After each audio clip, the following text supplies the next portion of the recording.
يا رسول الله.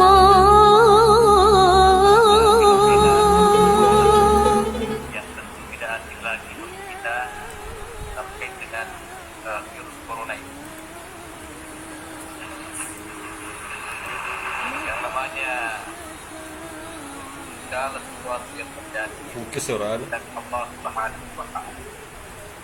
Allah berfirman dalam Al-Qur'an, "Allazi khalaqal mauta wal hayata liyabluwakum ayyukum ahsanu amala."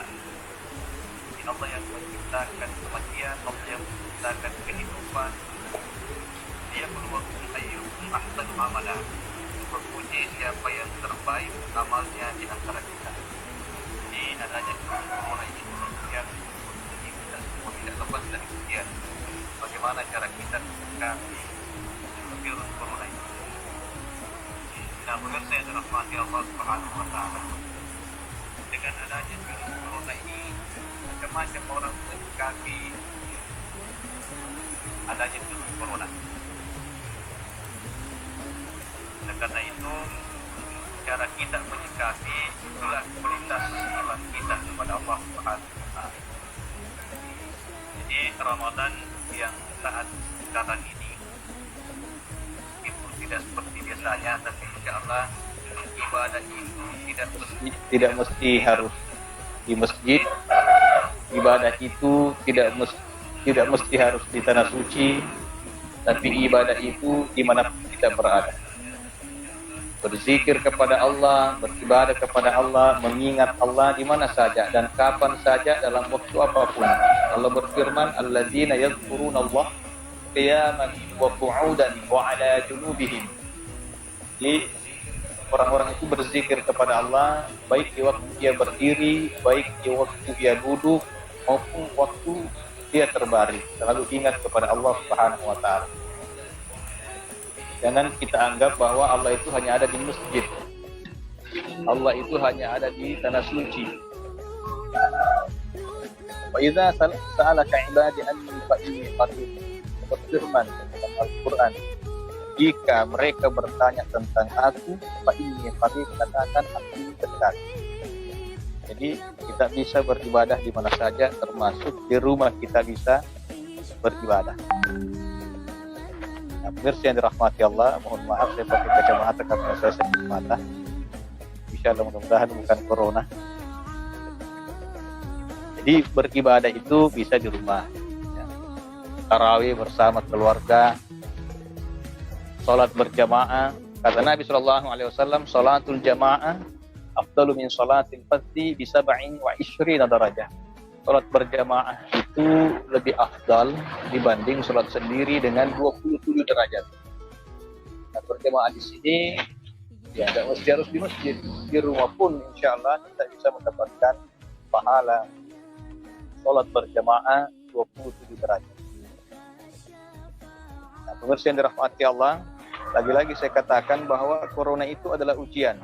Karena memang tujuan kita di dunia ini hanya untuk diuji oleh Allah Subhanahu wa taala, ayyukum ahsanu amala, siapa yang terbaik amalnya. Tidak ada seorang manusia pun yang lahir di bumi tanpa melalui ujian. Yang harus dicatat. Tidak ada seorang manusia pun yang lahir di bumi tanpa melalui ujian. Mulai manusia yang pertama sampai manusia yang terakhir. Bahkan kalau Bapak Ibu ditanya mau masuk surga apa enggak? Kalau ditanya mau masuk surga pasti mau. Tapi kata Allah dalam Al-Qur'an, am hasibatum an tadkhulul jannah walamma ya'tikum mathalul ladzina khalu min qablikum. Apakah engkau mengira akan masuk surga dibiarkan begitu saja, kata Allah, tanpa diuji? Ingat, tanpa diuji. Sebagaimana orang-orang sebelum kamu itu diuji oleh Allah Subhanahu wa taala. Jadi orang-orang ini sebelum kita ini sudah berlalu dengan berbagai macam dinamika kehidupan mereka sendiri. Sudah tercatat dalam sejarah bagaimana orang-orang sebelum kita pun diuji. Ada yang diuji dengan penyakit, ada yang diuji dengan taun, dengan wabah, ada yang diuji dengan peperangan, ada macam-macam ujian. Jadi bumi ini, dunia ini punya sejarah. Kalau kita tengok itu sekitar 75 tahun yang lalu, ya, masa perang, ya, merebut kemerdekaan. Itu ujian juga itu. Peperangan, penyakit, krisis, pokoknya semua itu adalah ujian. Di dunia ini punya sejarah. Tahun 2020 ini, dunia punya sejarah adanya virus corona. Jadi, sejarah dunia ini 2020 ini adanya virus corona yang melanda bukan hanya satu negara, tapi hampir seluruh dunia melanda virus corona. Dan memang bumi ini sudah sangat tua. Kalau menurut para ahli, para ilmuwan, umur bumi itu kan sekitar 4,6 miliar tahun. Bayangin itu, 4,6 miliar tahun. Kalau menurut para ilmuwan. Nah, tentu di usia yang sudah sangat cukup tua ini, Bapak Ibu, tentu dunia ini punya sejarah yang panjang. Itu umur bumi ya, umur bumi 4,6 miliar. Bukan umur manusia. Kalau umur manusia hanya berapa juta tahun itu. Kalau menurut sejarah itu kan Nabi Adam alaihissalam itu kurang lebih usianya kalau dihitung kurang lebih 12.000 tahun yang lalu. Itu perkiraan ya. Jadi Nabi Adam alaihissalam sejak Nabi Adam diciptakan, kan Nabi Adam itu diciptakan yang menghuni bumi kan bukan manusia yang pertama pada awalnya. Ada penghuni lebih dahulu yang menghuni bumi. Mungkin entah itu manusia purba atau apa, wallahu alam. Intinya sudah ada penghuni bumi. Makanya manusia itu kan diciptakan khalifah. Wa idz qala rabbuka lil malaikati inni ja'ilun fil ardi khalifah. Ketika berkata kepada para malaikat, aku ingin menciptakan khalifah. Apa itu khalifah? Khalifah itu pengganti. Jika Nabi Muhammad wafat, Nabi Muhammad SAW diganti oleh Khalifah Abu Bakar. Berarti penggantinya Abu Bakar. Abu Bakar diganti oleh Umar. Khalifah Umar pengganti. Nah, Khalifah Utsman, Khalifah Ali. Jadi Khalifah itu bisa diartikan pengganti. Nah, manusia juga Khalifah di bumi, menggantikan makhluk-makhluk yang sudah ada sebelumnya. Nah, sejak manusia Adam diciptakan, Nabi Adam alaihissalam diciptakan, sampai manusia terakhir, itu punya sejarah tersendiri, punya ujian-ujian tersendiri. Bahkan Nabi Adam alaihissalam itu kan diuji oleh Allah Subhanahu wa taala. Awalnya Nabi Adam diciptakan di surga. Allah berfirman, "Wa qulna ya Adam uskun anta wa zawjukal jannah wa kula minha ragadan haitsu syi'tuma wa la taqraba hadhihi syajarah wa takuna minadh dhalimin." Jadi ketika Nabi Adam diciptakan itu enggak langsung di Mekah, enggak langsung di bumi, enggak. Tapi Nabi Adam pada awalnya diciptakan itu di surga. Wa qulna ya Adam uskun anta wa zawjukal jannah. Jadi ketika Nabi Adam diciptakan itu awalnya di surga. Allah katakan, ya Adam, tinggallah engkau bersama dengan istrimu di surga. Wa kula minha ragadan haitsu syi'tuma, makanlah dari apa-apa yang ada di surga ini sesuka hatimu. Cuma satu syaratnya, wala taqrabu hadhihi syajarah, jangan mendekati pohon ini, kata Allah. Nah, muncul ujian pertama, godaan yang dialami oleh Nabi Adam alaihissalam, ya, itu bisikan-bisikan yang datang dari iblis. Ya, dibisikkan dalam hatinya, muncul yang namanya kerakusan. Ini bahayanya sifat rakus. Kadang kita kalau sudah memiliki segala-galanya, tapi kadang hal-hal kecil yang belum kita miliki, kadang ini yang merusak kita ini. Maka Nabi Adam alaihissalam pun diuji oleh Allah Subhanahu wa taala, digoda oleh iblis la'natullah alaihi. Nah, singkat cerita, terjerumuslah Nabi Adam dengan istrinya, yaitu Hawa. Ini ujian pertama ini.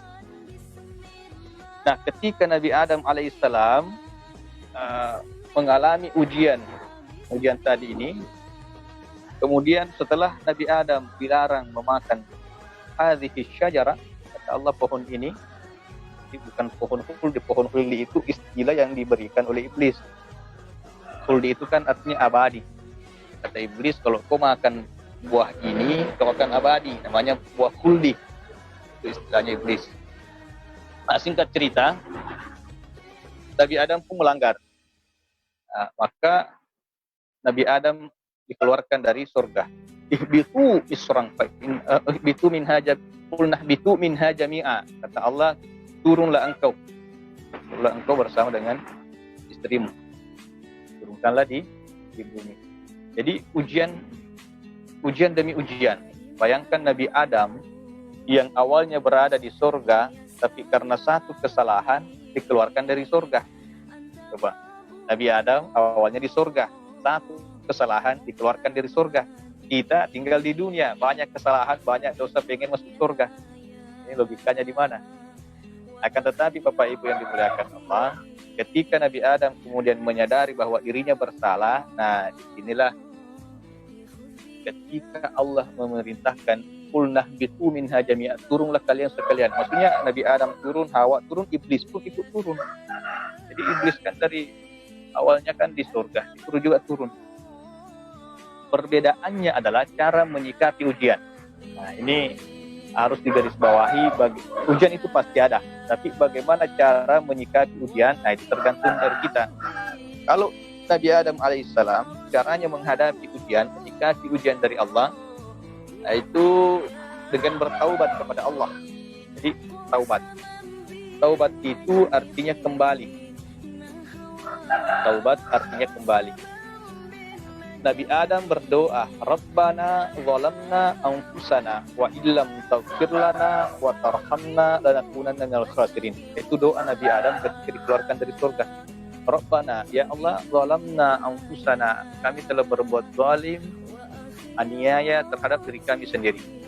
Wa illam taghfir lana, jika engkau tidak mengampuni kami ya Allah, wa tarhamna, jika engkau tidak mengasihi kami dan lanakunanna minal khasirin, maka termasuklah kami orang-orang. Jadi Nabi Adam bertaubat. Taubat artinya kembali. Coba lihat kalimatnya. Ketika Nabi Adam dilarang mendekati pohon dalam surga itu, kata Allah, wala taqraba hadhihi syajarah. Jangan kau dekati pohon ini. Nah, kalau menggunakan kata-kata ini, kira-kira itu dekat atau jauh? Ini meja, ini kursi. Berarti itu kan dekat. Kalau itu mobil, berarti jauh.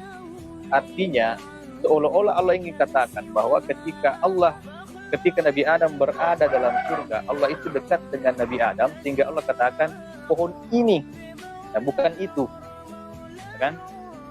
Tapi ketika Nabi Adam melakukan kesalahan, kemudian dalam Al-Quran dikatakan wanadau, maka Allah berteriak. Artinya kalau berteriak berarti sudah ada jarak, ya. Sudah ada jarak. Kemudian Nabi Adam taubat artinya kembali. Nah, artinya begini, ketika manusia, fitrahnya manusia itu dekat dengan Allah.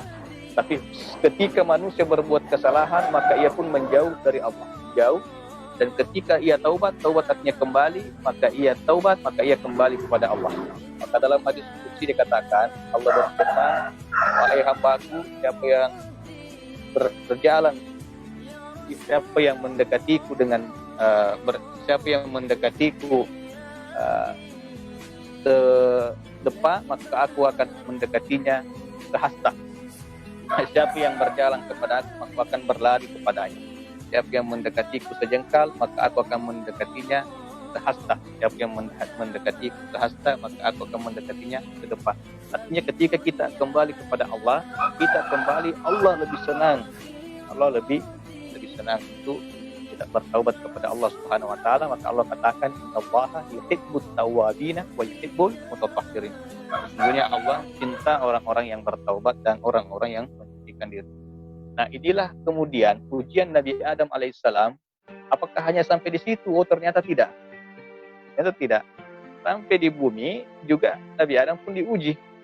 Nabi Adam alaihissalam dipisahkan dengan istrinya Hawa.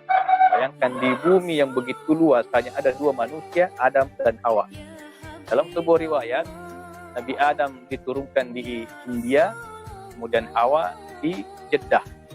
Maka kata Jeddah itu kan bahasa Arab, Jaddatun artinya nenek. Karena diyakini bahwa neneknya manusia itu berasal dari Jeddah. Kemudian dalam satu riwayat dikatakan bahwa mereka saling mencari 100 tahun, bahkan ada yang mengatakan sampai 200 tahun, kurang lebih 200 tahun mereka saling mencari, kemudian dipertemukan di padang Arafah. atau Jabal Rahmah. Nah, bayangkan Nabi Adam ini ujiannya luar biasa Bapak Ibu. Ujiannya luar biasa. Apakah sampai di situ? Masih panjang ujian Nabi Adam alaihissalam. Turun ke anaknya. Nah, anaknya pun diuji oleh Allah. Turun ke cucu-cucunya, bahkan sampai kisah Nabi Nuh alaihissalam. Nabi Nuh pun diuji oleh Allah. Jadi inti tidak ada yang lepas dari ujian Allah Subhanahu wa taala. Nabi Nuh alaihissalam ujiannya luar biasa. Berdakwah kurang lebih 950 tahun, yang mengikuti Nabi Nuh itu kurang lebih 80 orang saja. Bayangkan berdakwah 950 tahun, yang mengikuti kurang lebih 80 orang. Kita kalau misalkan, kalau dirata-ratakan ya, kalau dirata-ratakan 950 tahun itu berarti hampir setiap 10 tahun cuma satu yang ikut. 10 tahun berdakwah, satu aja yang ikut. Bayangkan kalau kita jadi caleg Bapak Ibu, kita kampanye 10 tahun, satu saja yang coblos kita. Bagaimana tidak stres? Ini Nabi Nuh alaihissalam berdakwah 950 tahun, cuma kurang lebih 80 saja yang ikut. Itu ujiannya luar biasa. Jadi lagi-lagi dunia ini punya sejarah, manusia ini punya sejarah kehidupan yang berbeda-beda. Nabi Nuh alaihissalam sampai ke nabi-nabi berikutnya, Nabi Lut, Nabi Hud, semua diuji oleh Allah. Nabi Yunus alaihissalam diuji oleh Allah Subhanahu wa taala. Masuk dalam perut ikan, bertemu tiga kegelapan. Nabi Yunus alaihissalam bertemu tiga kegelapan, gelapnya perut ikan, gelapnya dasar lautan, dan gelapnya tengah malam.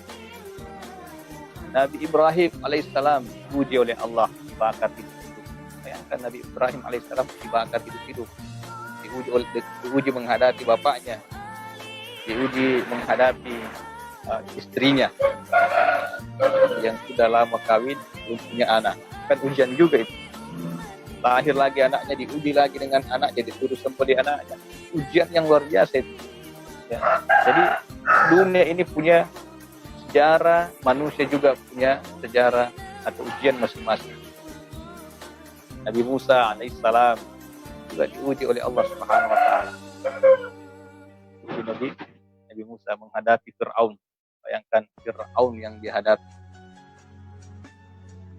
Banyak sudah cerita-cerita tentang sejarah Nabi Musa alaihissalam, bagaimana menghadapi Fir'aun laknatullah alaihi yang menganggap dirinya Tuhan. Jadi dalam Al-Quran itu kan diceritakan bagaimana kisah Fir'aun itu, orang yang luar biasa, tidak pernah sakit, dipanggil Haman. Dan dalam Al-Quran diceritakan, Haman, bangunkan saya istana yang bisa sampai ke langit. Fir'aun, sampai ke langit. Untuk apa ya Tuanku? Saya ingin engkau bangunkan aku menara sampai ke langit, supaya kalau saya sampai langit, saya bisa melihat Tuhannya Musa. Itu kan diceritakan dalam Al-Quran itu. Bagaimana gilaannya itu Fir'aun. Mau bangun istana sampai ke langit, mau bangun menara sampai ke langit, hanya untuk melihat Tuhannya Musa. Tapi ya Haman ini orangnya, Haman itu pembantunya Fir'aun, dia tangan kanannya Fir'aun. Ya. Haman ini ya cerdas juga dia. Tidak mungkin Haman bisa membangun menara sampai ke langit. Apa kata Haman? Ya Tuanku, tidak ada Tuhan kecuali Engkau. Dan saya yakin ya Tuanku nggak usah kita bangun menara sampai ke langit. Karena saya yakin meskipun kita bangun menara sampai ke langit, nggak bakal ada engkau temui Tuhannya Musa. Karena memang Tuhannya Musa tidak ada. Nah, dulu juga perasaan Fir'aun. Bayangkan Nabi Musa dihadapi, disuruh untuk melawan orang-orang seperti ini. Nah, ujiannya Nabi Musa alaihissalam luar biasa. Tapi ada yang menarik dalam jalan Nabi Musa, ketika Allah perintahkan Nabi Musa untuk menghadapi Fir'aun, apa kata Allah dalam Al-Quran? Idhaba ila Fir'aun innahu tagha faqula lahu qawlan layyina la'allahu yatadhakkaru aw yakhsha. Kata Allah dalam Al-Quran, wahai Musa, pergilah engkau bersama dengan Harun, pergilah engkau berdua, idhaba ila Fir'aun, kepada Fir'aun. Idhaba ila Fir'aun innahu tagha, sesungguhnya Fir'aun itu sudah melampaui batas. Faqula lahu qawlan layyina, katakan perkataan yang lembut. Nah, ini Nabi Musa bayangkan disuruh untuk menghadapi Fir'aun, tapi dengan perkataan yang lembut. Jadi kalau mengajak orang itu jangan keras, harus dengan lembut. Hikmah wal mau'izatul hasanah. Nah, itu panjang sekali sejarah manusia ini Bapak Ibu yang dimuliakan Allah, ya. Panjang sekali sejarah manusia. Bagaimana Nabi Muhammad SAW juga lebih ujiannya luar biasa, ujian Nabi Muhammad SAW. Nabi Muhammad dalam kitab Ar-Rahiq Al-Makhtum, karangan Syekh Syafiur Rahman Al-Mubarakpuri, diceritakan bahwa Nabi Muhammad itu usia 2 bulan dalam kandungan meninggal bapaknya. Bahkan dalam kitab Al-Barzanji dikarang oleh Syekh Abu Ja'far Al-Barzanji, di situ diceritakan, "Walamma tamma min hamlihi syahran 'ala al-mashhur al-aqwal al-marwiyah, tufiya bil Madinatil Munawwarati abuhu Abdullah." Ketika usia Nabi berumur 2 bulan dalam kandungan, maka wafatlah ayahnya yang bernama Abdullah di Madinatil Munawwarah. Jadi umur 2 bulan dalam kandungan, Nabi itu wafat ayahnya. Baru umur 2 bulan. Umur 6 tahun Nabi meninggal ibunya. Jadi 6 tahun meninggal ibu. Setelah ibu meninggal, dirawat oleh kakeknya, yaitu Abdul Muttalib. Itu juga enggak lama, cuma 2 tahun. Di usia 8 tahun Nabi meninggal pula kakeknya. Bayangkan Nabi SAW tidak pernah melihat yang namanya sosok seorang bapak. Jadi kalau dikatakan Muhammad, kau ingat bapakmu? Nabi tidak bisa membayangkan sosok wajah ayahnya karena nggak pernah ngelihat wajah ayahnya. Paling yang dibayangkan Nabi umpamanya itu Abu Thalib. Di usia 6 tahun, kira-kira kalau 6 tahun itu sekolah nggak ya 6 tahun? 6 tahun belum ya? Mungkin baru TK. Di seandainya Nabi sekolah itu baru TK. Itu harus meninggal ibunya, melihat ibunya meninggal. Meninggal ayah, meninggal ibu, dirawat oleh kakek meninggal. Kira-kira kalau ada di kampung kita, ada di daerah kita, ada di Sulawesi, ada di Wajo misalkan, ada seorang anak yang baru 2 bulan dikandung, ini meninggal bapaknya. Begitu lahir, baru 6 tahun, masih kecil, baru TK, meninggal ibunya. Dirawat sama kakeknya meninggal. Dirawat sama pamannya meninggal. Dirawat sama tantenya meninggal. Kira-kira apa yang kita ingin katakan? Karena apa namanya di kampung kita?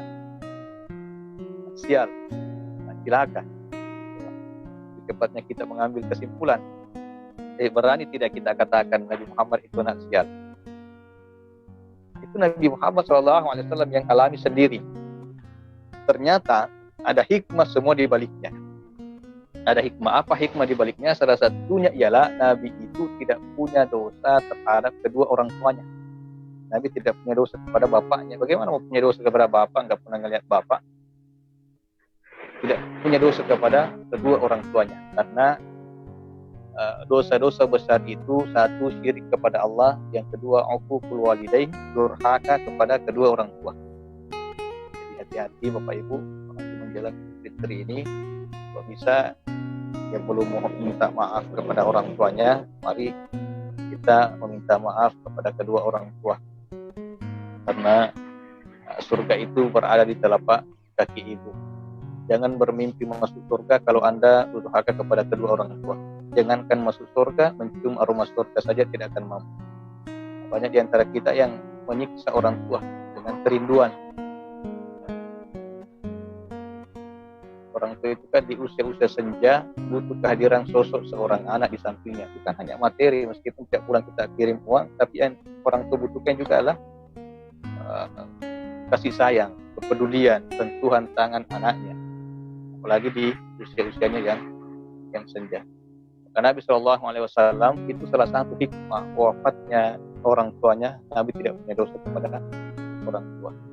Jadi pada intinya adalah semua manusia itu diuji. Nah, di zaman kita ini ujiannya kita bukan menghadapi Fir'aun, ujiannya kita bukan menghadapi Namrud, ujiannya kita tidak lagi. Terus di tahun 2020 ini ujiannya kita ialah menghadapi Corona. Nah, menghadapi Corona ini Bapak Ibu yang dimuliakan Allah, corona itu juga makhluk Allah, ya kan? Ada orang katakan, kita mesti takut sama corona, takut sama Allah. Yang harus dibedakan, bedakan antara takut kepada Allah dengan takut kepada makhluk Allah. Kalau takut kepada makhluk Allah itu harus dijauhi. Kalau takut sama ular, jauhi, jangan dekati. Takut sama singa, jauhi, jangan dekati. Jangan kalau ada singa Anda datang, wah saya tidak takut sama singa. Dia makhluk Allah. Kalau takut makhluk Allah, jauhi. Jauhi ular, jauhi singa. Ada anjing, jauhi. Tapi takut kepada Allah, dekati, jangan jauhi. Ya. Nah, bagaimana cara mendekat kepada Allah? Ya, jalankan segala perintahnya, jauhi larangannya. Apa perintah Allah? Ya banyak. Allah suruh kita puasa, jalankan puasa. Allah suruh kita sholat. Sholat di mana? Nah, ini yang harus kita perhatikan. Sholat itu bisa kita lakukan di masjid kalau tidak ada bahaya seperti saat sekarang ini. Tapi karena adanya bahaya virus corona, ya lagi di zona-zona yang merah, lebih baik kita sholatnya di rumah. Karena Bapak Ibu harus pula diperhatikan bahwa beribadah itu harus disertai dengan ilmu dan ibadah. Ada orang beribadah tapi tidak punya ilmu. Ada orang berilmu tapi tidak mengerjakan apa yang diketahuinya. Jadi, ilmu dan amal. Maka dalam suatu riwayat ada seorang yang sedang sholat sunnah di masjid. Dia sedang sholat sunnah. Tiba-tiba ada syaitan yang mau masuk masjid. Tapi takut ini syaitan. Dia muter-muter aja, muter-muter di sekitar masjid, gak berani dia masuk masjid. Nah, begitu ditanya, dalam satu riwayat ada yang mengatakan bahwa dilihat oleh Sayyidina Umar bin Khattab. Ditanyalah, kenapa tidak masuk masjid?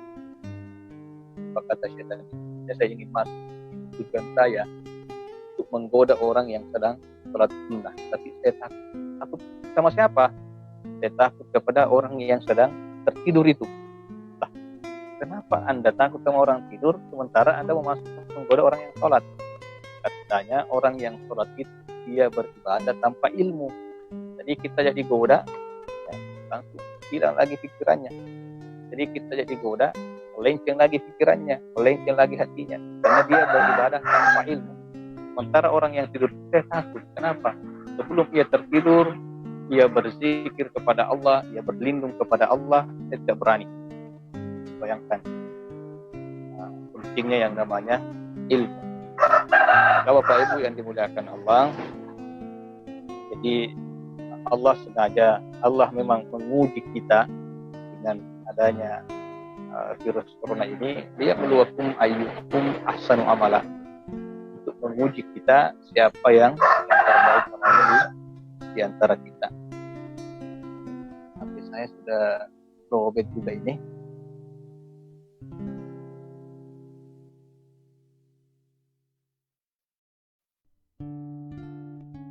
Ya, jadi itulah kalau Allah cinta sama seseorang itu pasti diuji. Nabi SAW bersabda, Inna izamal jazai ala izamal bala wa inna Allah ta'ala idza ahabba qauman ibtalahum. Sesungguhnya besarnya sebuah pahala itu tergantung dari besarnya ujian. Wa inna Allah ta'ala, sesungguhnya Allah ta'ala idza ahabba qauman ibtalahum. Kalau Allah itu cinta sama satu kaum, cinta sama seseorang, ibtalahum, maka Allah akan menguji dia terlebih dahulu. Faman radiya falahu ridha. Siapa yang ridha maka akan mendapatkan ridhanya Allah. Faman sakita falahu sukh. Siapa yang benci, siapa yang tidak senang, siapa yang murka dengan ujian Allah, falahu sukh, maka akan mendapatkan murkanya Allah. Nah, Allah menguji kita itu Bapak Ibu, terkadang ujian itu dibungkus dengan sesuatu yang menyedihkan. Terkadang ujian itu dibungkus dengan kesulitan, dibungkus dengan kesukaran, dibungkus dengan sesuatu yang tidak menyenangkan. Siapa yang menolak pembungkusnya, maka ia menolak isinya. Siapa yang menolak pembungkusnya, maka ia menolak isinya. Maka ya apapun yang Allah berikan, ridhalah bagi Allah, dan mudah-mudahan ini semua cepat berlalu. Karena virus corona itu makhluk, yang namanya makhluk, kullu man 'alaiha fan, segala sesuatu itu panah, sementara saja, termasuk virus corona ini insyaallah tidak abadi. Kita bekerja sama, mudah-mudahan virus corona ini cepat berlalu. Mungkin itu yang sempat saya sampaikan. Mudah-mudahan ada manfaatnya kita semua, dan mudah-mudahan Allah Subhanahu wa taala menjaga kita semua, menjaga keluarga kita semua, dan mengampuni seluruh dosa-dosa kita, dan mudah-mudahan ujian ini, corona ini menjadikan kita lebih baik, jadi hamba yang lebih berbakti kepada Allah Subhanahu wa taala. Mungkin itu yang sempat saya sampaikan. Saya Muhammad Terfid Bedu mengucapkan selamat menunaikan ibadah puasa. Mudah-mudahan Allah Subhanahu wa taala melipat gandakan amal ibadah kita di bulan suci Ramadan, dan saya mohon maaf jika ada kesalahan. Wabillahi taufiq was sa'adah. Assalamualaikum warahmatullahi wabarakatuh.